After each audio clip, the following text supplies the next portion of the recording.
Hello बच्चों, let's read the question. तो इस क्वेश्चन में हमें दो स्टेटमेंट्स दिए गए हैं, जिसमें स्टेटमेंट 1 जो है उसमें बोल रहा है कि रेस्ट्रिक्शन एंडोन्यूक्लियस जो है वो रिकॉग्नाइज करता है specific sequences to cut the DNA at palindromic nucleotide sequence.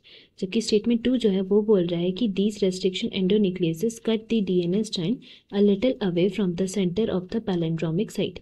सो इस दोनों स्टेटमेंट्स को हम लोग को देखते हुए most appropriate answer find out करना है फ्रॉम द ऑप्शंस जो हमें यहाँ दिए गए हैं फॉर स्टेटमेंट 1 एंड 2। तो इस क्वेश्चन की अगर हम की कॉन्सेप्ट के बारे में बात करते हैं, so that will be restriction endonucleases. So यहाँ पे हम लोग रेस्ट्रिक्शन एंडोन्यूक्लियसेस के बारे में पढ़ने वाले हैं।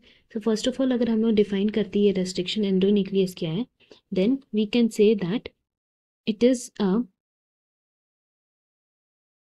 Protein which helps to cut DNA at specific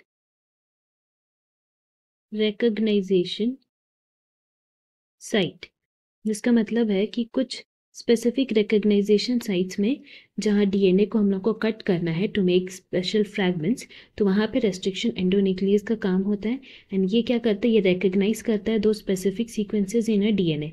तो ये जो स्पेसिफिक रिकग्नाइजेशन साइट्स है वहाँ पे कट करता है। तो कैसे कट करता है, by identifying some recognition sequence,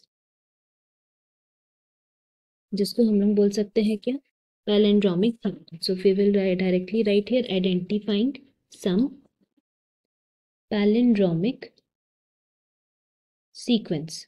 कुछ पैलिंड्रोमिक सीक्वेंस को आइडेंटिफाई करके वहां पे ये कट करते हैं। सो हम लोग बोल सकते हैं कि ये सीक्वेंस को, ये पैलिंड्रोमिक सीक्वेंस क्या है, देन ये ऐसे सीक्वेंस है जिसको हम लोग किसी भी डायरेक्शन से पढ़े तो वो कॉम्प्लीमेंट्री स्ट्रैंड्स जो है उनके दोनों ही जगह हम लोग बोल सकते हैं कि एक ही तरह के होते हैं। दैट इज द रीजन वो एंजाइम कट करते हैं इन्हीं सीक्वेंस के पास। एंड फर्दर हम लोग बोल सकते हैं कि ये जो कटिंग होता है वो स्टैगर्ड मैनर में होता है, मतलब एकदम एक लाइन में बिल्कुल नहीं होता। दैट इज द रीजन वो क्या बनाते हैं, they make sticky ends. That is the reason हम लोग बोलते हैं कि डीएनए के एंड्स में स्टिकी एंड्स बनते हैं, जिसकी वजह से क्या होता है कि बहुत बार सिंगल स्टैंडर्ड डीएनए जो है वो हैंग आउट करता है, बिकॉज ये जो सीक्वेंस रहते हैं वो उसी सीक्वेंस के बेसिस पे ही कट होता है। सो अगर हम दोनों स्टेटमेंट्स को देखें तो पहला स्टेटमेंट में लिखा है कि restriction endonuclease specific recognisation sequence में कट करता है डीएनए को, जिसको हम लोग पॉलीमेथ पैलिंड्रोमिक न्यूक्लियोटाइड सीक्वेंस बोलते हैं। सो ये तो करेक्ट है। नंबर 2 में लिखा है कि restriction endonuclease cut the DNA strand a little away from the center of palindromic site। सो हम लोग अभी पढ़े कि पैलिंड्रोमिक साइट जो है उसके आसपास अगल बगल में वो कट करता है। तो दैट इज द रीजन हम लोग बोल सकते हैं हमारा दोनों ही स्टेटमेंट करेक्ट है। So from here we can say हमारा करेक्ट ऑप्शन कौन सा हो जाएगा, that will be option B, which is both statement 1 and 2 are correct. Hope you have understood it well. Best of luck. Thank you.